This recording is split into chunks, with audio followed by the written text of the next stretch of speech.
Hello बच्चों।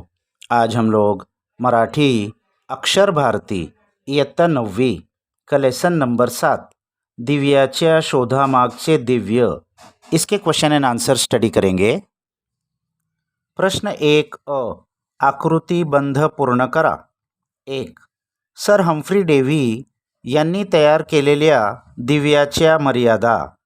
तो sir Humphry Dewey ये जो साइंटिस्ट थे, इन्होंने पहला बल्ब बनाया था, उसकी क्या लिमिटेशंस थी। तो पहला पॉइंट, दरवेळी कार्बनचे तुकडे जाळणे खर्चिक होते, उसमें हर बार कार्बन के टुकड़े जलाना पड़ता था जो बहुत महंगा था। दूसरा, त्यातून धोकादायक विषारी वायू निर्माण व्हायचा, उसमें से डेंजरस पॉइजनस गैस पैदा होती थी। तीसरा, प्रकाश जास्त वेळ टिकायचा नहीं, उसमें से जो लाइट आती थी वो ज़्यादा देर नहीं ठहरती थी, जल्दी बुझ जाती थी। और चौथा, दिवा फार प्रखर होता, उसकी जो लाइट थी वो बहुत ज़्यादा इंटेंस थी, बहुत ब्राइट लाइट थी। दूसरा, बांबूच्या निरनिराळ्या जाती गोळा करण्यात एडिसनच्या सहकार्यांना आलेल्या अडचणी, यानी बांबू की अलग अलग किस्में जमा करने में एडिसन के जो साथी थे जो अफ्रीका में गए थे, उनको क्या क्या मुश्किलात का सामना करना पड़ा। तो पहला, अफ्रीका खंडात हज़ारों मील प्रवास, अफ्रीका कॉन्टिनेंट में हज़ारों मील का सफ़र करना पड़ा। दूसरा, हिंस्र पशुओंशी सामना, वाइल्ड एनिमल्स का सामना करना पड़ा जो हमला कर देते थे। तीसरा, मलेरिया आजाराशी सामना, मलेरिया बीमारी से सामना करना पड़ा, जंगल में मच्छर थे वो काटते थे तो मलेरिया हो जाता था। और लास्ट, पाण्यासारखा पैसा खर्च, पानी के जैसा पैसा खर्च करना पड़ा। रिकाम्या जागा भरा, fill in the blanks. First, dash या दिवशी एडिसनच्या घराभोवती आकर्षक रोशनाई होती। तो कौन से दिन एडिसन के घर के बाहर बहुत अट्रैक्टिव लाइटिंग की गई थी। तो 21 अक्टूबर 1879, यानी 21 अक्टूबर 1879, जिस दिन ये बल्ब का उसने इन्वेंशन किया था। दूसरा, डॅश माध्यमातून दिव्याच्या शोधाची बातमी सर्वत्र पसरली, कौन से मीडियम से इस बल्ब के इन्वेंशन की न्यूज़ सब जगह फैल गई। तो उसका आंसर है वर्तमान पत्र, यानी न्यूज़पेपर। तीसरा, एडिसनच्या मते त्याच्यात डॅश हिस्से भाग चिकाटी होती, एडिसन के ओपिनियन में उसमें कितना हिस्सा भाग चिकाटी यानी जिद का था। तो इसका आंसर है 99, यानी 99% उसमें जिद थी और 1% इंटेलिजेंस थी। प्रश्न 2 योग्य पर्याय शोधून वाक्य पूर्ण करा। ये भी फिल इन द ब्लैंक्स करना है। इसमें 4 ऑप्शन दिए हैं, सही ऑप्शन चुन के फिल इन द ब्लैंक्स करना है। तो पहला, प्लैटिनमचा प्रयोग डैश होता, यानी प्लैटिनम का जो एक्सपेरिमेंट था वो कैसा था। तो सही ऑप्शन है महागडा, यानी बहुत महंगा था। और दूसरा, फसलेल्या प्रयोगातूनही नंतर प्रयोग करणाऱ्यांचे डॅश वाचतात। तो जो एक्सपेरिमेंट सक्सेस नहीं हो जाते, फेलियर हो जाते हैं, उनसे भी ये फ़ायदा तो होता है कि बाद में जो एक्सपेरिमेंट करते हैं उनका क्या बचता है। तो इसका सही आंसर है श्रम, उनकी मेहनत बच जाती है, वही एक्सपेरिमेंट उनको बाद में रिपीट नहीं करने पड़ते। आकृती पूर्ण करा। एडिसनच्या व्यक्तिमत्वाचे गुणविशेष, एडिसन की जो पर्सनैलिटी थी उसके अंदर क्या खास बात थी। तो पहला, पाठपुरावा, पाठपुरावा यानी फॉलो अप करना, कोई भी आइडिया उसको आती थी तो उसको छोड़ नहीं देता था, उसको फॉलो अप करके जब तक सक्सेस नहीं हो जाता था उसके पीछे पड़ा रहता था।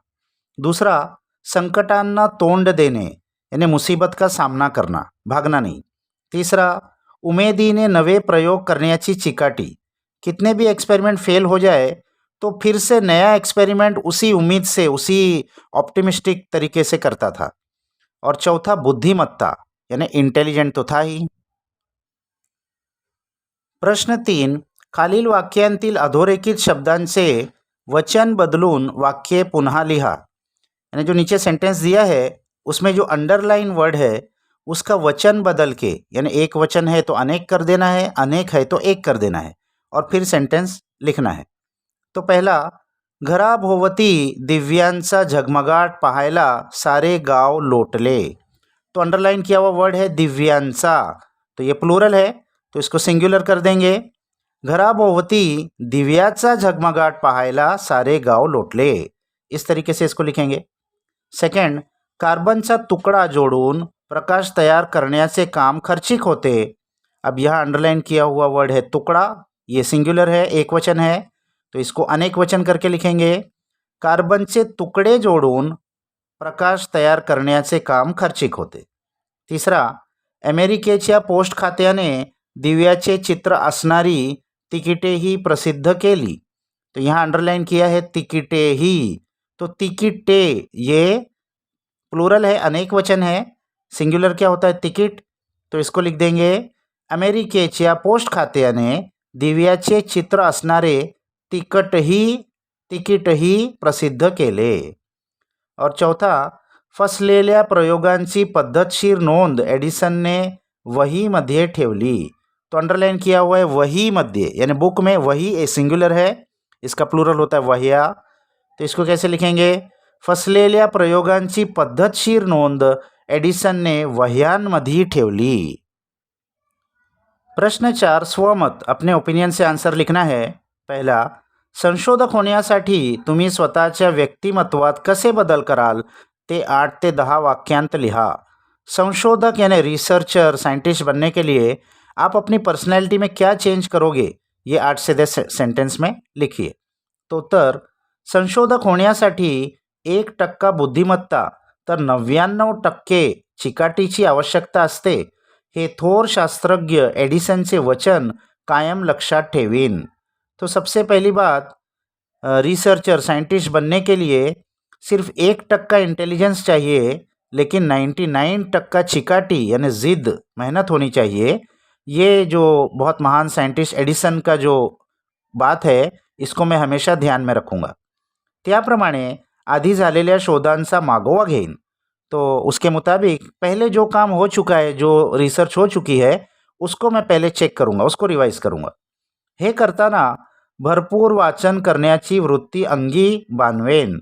ये करते हुए बहुत ज़्यादा रीडिंग करने की जो टेंडेंसी है, उसको मैं अपनाऊंगा. भूक तहान सोडून खेळांना सुट्टी मारून सर्व वेळ संशोधनाला देईन. तो भूख तान सोडून यानी भूख प्यास भूलकर और खेलों को भी भूलकर पूरा का पूरा वक्त मैं संशोधन यानी रिसर्च को देण्याची तैयारी करीन. उसके लिए मैं तैयार रहूँगा. ये सब काम भूल के सिर्फ रिसर्च को सारा वक्त देना है. संशोधकाला लागणारे सर्व गुण आत्मसात करीन. रिसर्चर के लिए जो जो क्वालिटीज़ होती है, वो सब अपने अंदर पैदा करने की कोशिश करूँगा. मनात रुजलेल्या एखाद्या नवीन विचाराचा सतत पाठपुरावा करीन. जो मन में एक आइडिया आ जाएगी तो उसको कंटिन्यू बैकअप फॉलोअप करूँगा, छोड़ूंगा नहीं, जैसे एडिसन ने किया था. आलेल्या अडचणीवर मात करण्याचे धैर्य मनात ठेवीन. जो भी प्रॉब्लम्स आएगी उनको मात करने का, उनको डिफीट करने का धैर्य यानी करेज मन में रखूँगा, यानी जल्दी हार नहीं मानूंगा. जिद्दीने व कष्टाने सर्व कार्य करण्याची हिम्मत बाळगीन. तो जिद्द के साथ यानी जिद से और कष्ट मेहनत के साथ सारे ही काम करने की हिम्मत जुटाऊंगा. अशा प्रकारे संशोधक होण्यासाठी माझ्या आधीच्या व्यक्तिमत्वात बदल करणे अपरिहार्य ठरेल. तो इस तरीके से रिसर्चर बनने के लिए मैं जो पहले की जो मेरी पर्सनैलिटी है, उसको चेंज करना बहुत ज़्यादा ज़रूरी है. दुसरा, विज्ञानात नवे शोध लावण्यासाठी फक्त बुद्धिमत्ता पुरेशी नाही, या मताशी आपण सहमत आहात का? तो विज्ञान में नवे शोध लावण्यासाठी यानी साइंस के फील्ड में नया डिस्कवरी, नया इन्वेंशन करने के लिए सिर्फ बुद्धिमत्ता, सिर्फ इंटेलिजेंस ही काफ़ी नहीं है. इस ओपिनियन से क्या आप सहमत है? असल्यास अथवा नसल्यास तुमचे मतचं कारण स्पष्ट करा. तो आप हो या नहीं हो, जो भी आपका आंसर हो वो रीज़न के साथ क्लियर कीजिए. तो उत्तर, विज्ञानात शास्त्रज्ञ नवे शोध लावतात. साइंस के अंदर जो साइंटिस्ट होते वो नए नए रिसर्च करके नई इन्वेंशन करते हैं. त्यामागे शास्त्रज्ञांची बुद्धिमत्ता हा एक घटक आहे. उसके पीछे उन साइंटिस्ट की इंटेलिजेंट, ये तो एक चीज़ है ही. तो एकमेव घटक नाही, लेकिन सिर्फ एक चीज़ नहीं है. बुद्धिमत्तेने एखादा शोध सुचू शकतो, पण तो प्रत्यक्ष वास्तवात आणण्यासाठी खूप कष्ट व चिकाटी महत्त्वाची असते. इंटेलिजेंस से कोई आइडिया आपको आ सकती है नए इन्वेंशन की, लेकिन उसको एक्चुअल रियलिटी में कन्वर्ट करने के लिए बहुत ज़्यादा मेहनत और बहुत ज़्यादा जिद, करेज होना चाहिए. निरीक्षण, अनुमान, प्रयोग व पुन्हा पुन्हा प्रयोग करावे लागतात. तो ऑब्झर्वेशन करना पड़ता है, एस्टिमेशन करना पड़ता है, एक्सपेरिमेंट करना पड़ता है और बार बार एक्सपेरिमेंट करना पड़ता है. पहिल्या झटक्यात पहिल्याच प्रयोग यशस्वी होत नाही. पहले ही बार में पहला ही एक्सपेरिमेंट कामयाब नहीं हो जाता. आधीचे निष्कर्ष कधी कधी बाजूला सारावे लागतात. पहले जो आपने रिसर्च किया है कभी कभी उसको बाजू में रख के फिर नए सिरे से कुछ नया सोच के करना पड़ता है.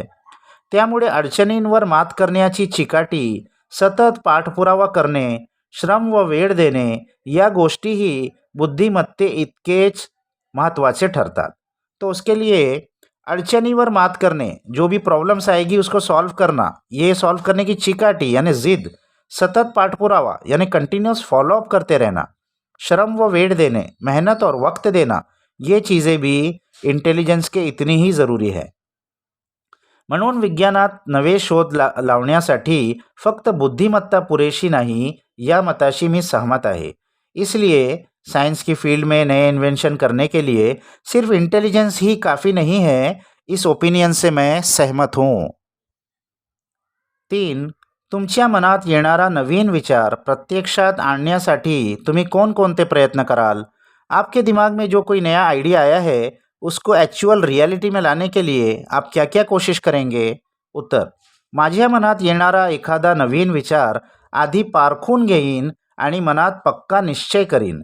तो जो भी मेरे मन में नया आइडिया आएगा उसको पहले मैं चेक कर लूँगा कि ये हो सकता है या नहीं. फिर उसके बाद में एक पक्का डिसीजन लूँगा कि ये चीज़ करना है. नंतर हा विचार आधी कुणी मांडला आहे का नाही हे पाहीन. उसके बाद मैं ये चेक करूँगा कि ये आइडिया पहले किसी ने दिया है कि नहीं. अगर पहले किसी ने दिया है तो उसको पहले चेक करेंगे.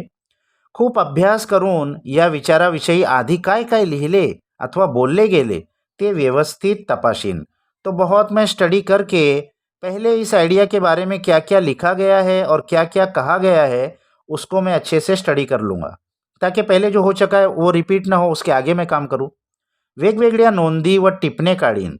पहले जो बहुत सारी अलग अलग एंट्रीज या पॉइंट्स लिखे गए होंगे उसको चेक करूँगा. विचारवंत लोकांशी याविषयी चर्चा करीन. जो इंटेलिजेंट लोग हैं, समझदार लोग हैं, उनसे इस बारे में मैं डिस्कशन करूँगा. नवीन काही करण्याची जिद्द व अडचणीशी सामना करण्याचे धैर्य अंगी बांधवीन.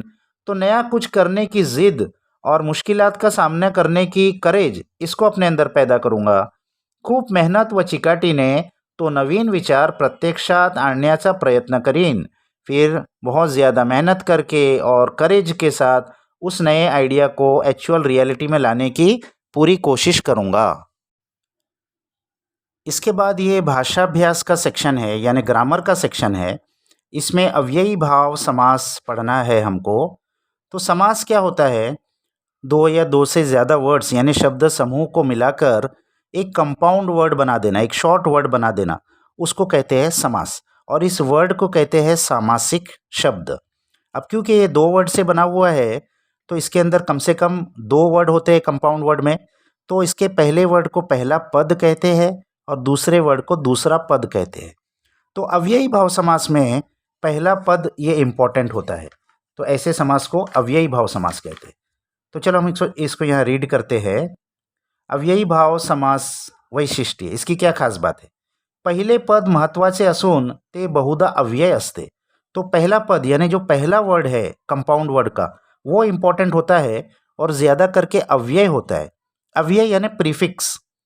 दूसरा, संपूर्ण सामासिक शब्द क्रिया विशेषण अव्ययाप्रमाणे काम करतो. ये पूरा जो वर्ड होता है ये क्रिया विशेषण अव्यय के जैसे काम करता है, यानी एडवर्ब के जैसे काम करता है. तो अब प्रत्यय क्या क्या लगते हैं? आ, यथा, प्रति वगैरे उपसर्गांना संस्कृतात अव्यय म्हणतात. तो आ, यथा, प्रति ये वर्ड्स जो पहले प्रीफिक्स के तौर पे लगते हैं, इनको संस्कृत भाषा में अव्यय कहते हैं. अब उदाहरण एग्जाम्पल देखेंगे. गरजूंना यथाशक्ति मदद करावी. तो यहाँ पर ये जो यथाशक्ति वर्ड है इसमें यथा प्रीफिक्स लगा हुआ है. दूसरा, त्या गावात जागोजागी वाचनालय आहेत. अब जागो जागी, ये दो वर्ड रिपीट हुआ है, इस टाइप के वर्ड भी अव्ययी भाव समास होते हैं, इसका डिटेल नीचे आएगा। और तीसरा, क्रांतिकारकांनी आमरण कष्ट सोसले, तो आमरण ये जो वर्ड है इसमें आ ये प्रीफिक्स लगा हुआ है, तो ये भी अव्ययी भाव समास होता है। अभी क्या दिया है, जागो जागी, घरोघरी यांसारख्या शब्दांत अव्यय दिसत नाही। अब जागो जागी इसमें कोई प्रीफिक्स तो लगा नहीं है, तो दो वर्ड है, तरी त्याचा विग्रह अव्ययासह केला जातो, लेकिन उसका जो विग्रह करते यानी उसको जो फोड़कर समासिक शब्द को फोड़कर फिर से ओरिजिनल किस वर्ड से वो बना है उसको उसके लिखने को विग्रह कहते हैं, तो उसके विग्रह में अव्यय के जैसा यूज होता है, म्हणून अशा शब्दांना समावेश अव्ययी भाव समासात केला है। इसलिए ऐसे शब्द का समावेश भी अव्ययी भाव समास में किया है। जैसे जागो जागी, इसका विग्रह क्या होगा, प्रत्येक जागी, तो ये प्रत्येक जो पहला वर्ड है ये इंपॉर्टेंट है, इससे उसका मीनिंग समझ में आ रहा है, तो इसीलिए ऐसे वर्ड्स को भी अव्ययी भाव समास में लिया गया है। अब खालील शब्द समूहांपासून सामासिक शब्द बनवा। अब नीचे शब्द समूह दिए हैं, उससे हमको सामासिक शब्द यानी कंपाउंड वर्ड बनाना है, और ये सब अव्ययी भाव समास होंगे। तो पहला है विधि प्रमाणे, तो इसका क्या होगा, विधि के मुताबिक, यथा विधि, तो इसमें यथा ये प्रीफिक्स लग गया, तो ये हो गया अव्ययी भाव समास।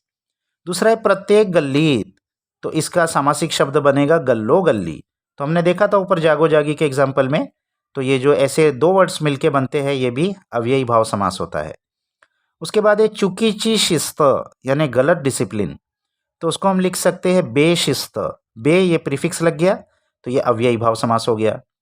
उसके बाद है धोख्या शिवाय, विदाउट डेंजर, तो इसको क्या लिख सकते हैं हम, बिन धोख, बिन ये प्रीफिक्स लग गया, तो ये भी हो गया अव्ययी भाव समास। उसके बाद है प्रत्येक दारी, तो ये प्रत्येक गली के जैसा दारोदारी, तो इस तरीके से ये अव्ययी भाव समास होता है जिसमें कुछ प्रीफिक्स लगा होता है या दो वर्ड रिपीट होते हैं। तो यहाँ ये क्वेश्चन आंसर्स खत्म हो गए बच्चों, इसको अच्छे से अपने बुक्स में लिख लो। नेक्स्ट वीडियो तक बाय बाय।